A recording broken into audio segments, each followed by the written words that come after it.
How are you guys? Welcome back to Wargaming China. You know what this channel is about? Wargaming, the war of resistance against Japanese aggression from 1931 to 1945.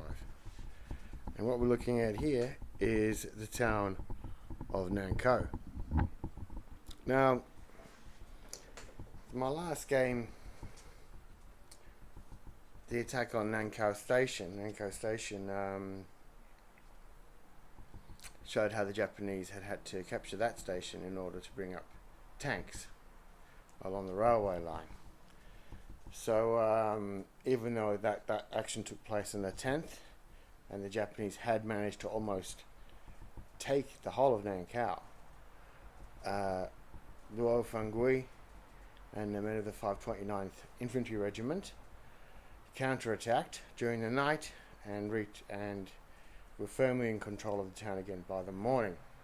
Now, on the 12th, the Japanese did indeed unload tanks from Nankou Station and proceed to attack the town of Nankou with armour, artillery, air support, and they had overwhelming advantage in fire support. Again, they broke into the city.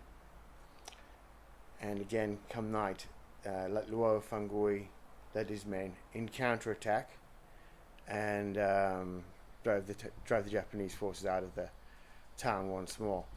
So the town of Nankou, between the 10th of August and the 16th of August, was very hotly contested, and it was almost in Japanese hands several times before the Chinese counterattacked and pushed out.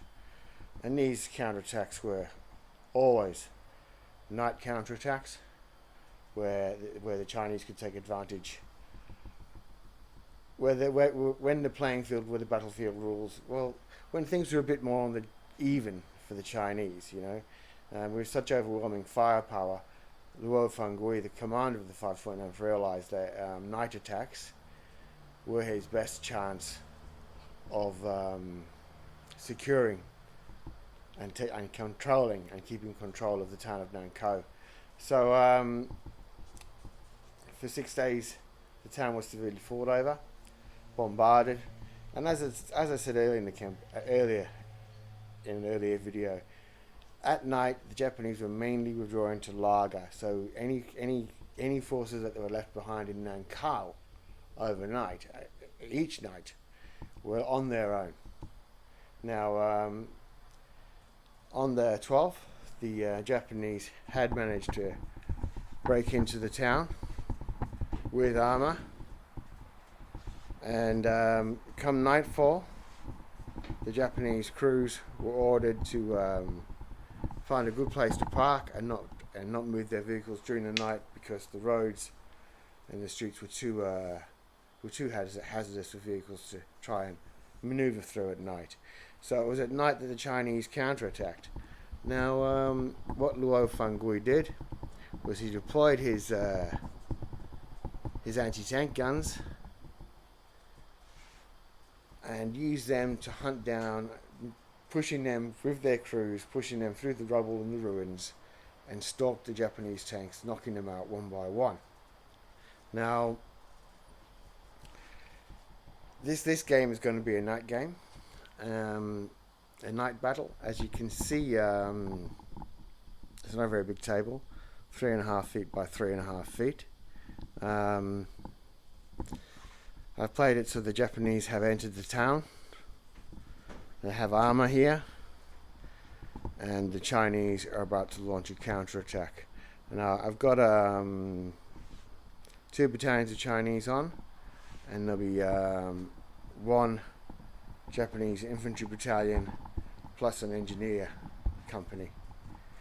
Also the Chinese have an engineer company.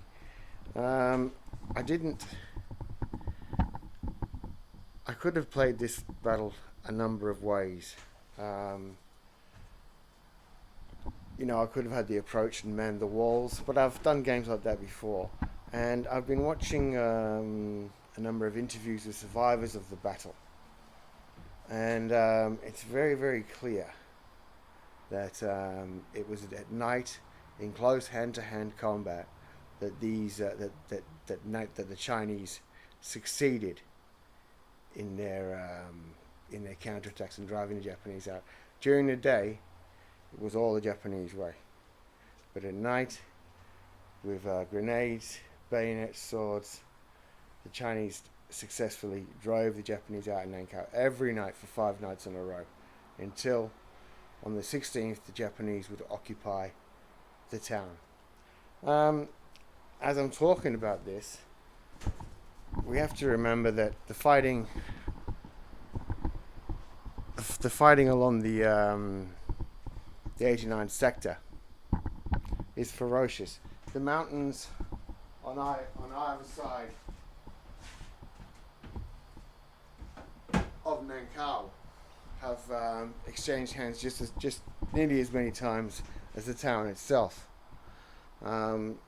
This is a desperate fight, and although the Japanese are sending up, some reports say 20 trains of infantry a day, 20 trainloads of infantry a day. There's not much. They're sending infantry, and they're sending artillery, and armor, but they're not really sending much ammunition. We've got to remember that the ammunition at this point is still produced on the Japanese mainland. This entire Nankou operation does not have the official approval of the Japanese government.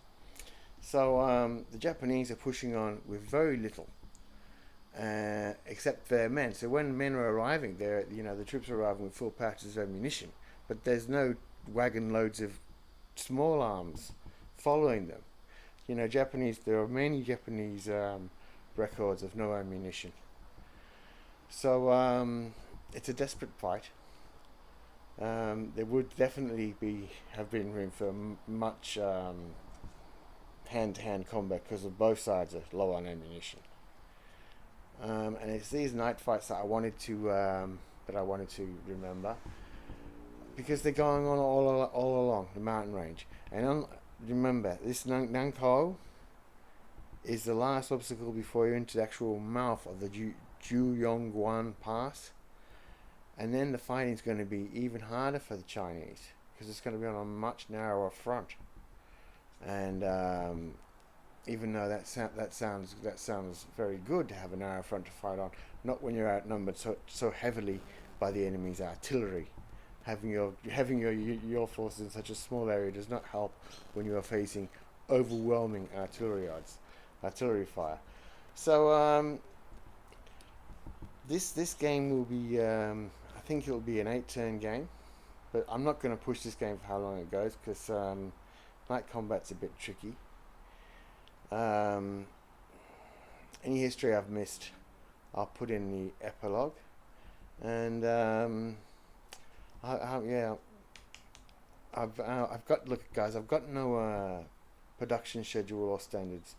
So if you want to know when I'm doing a video, just subscribe, because this is 5 this month, and I never know how many I'm going to do.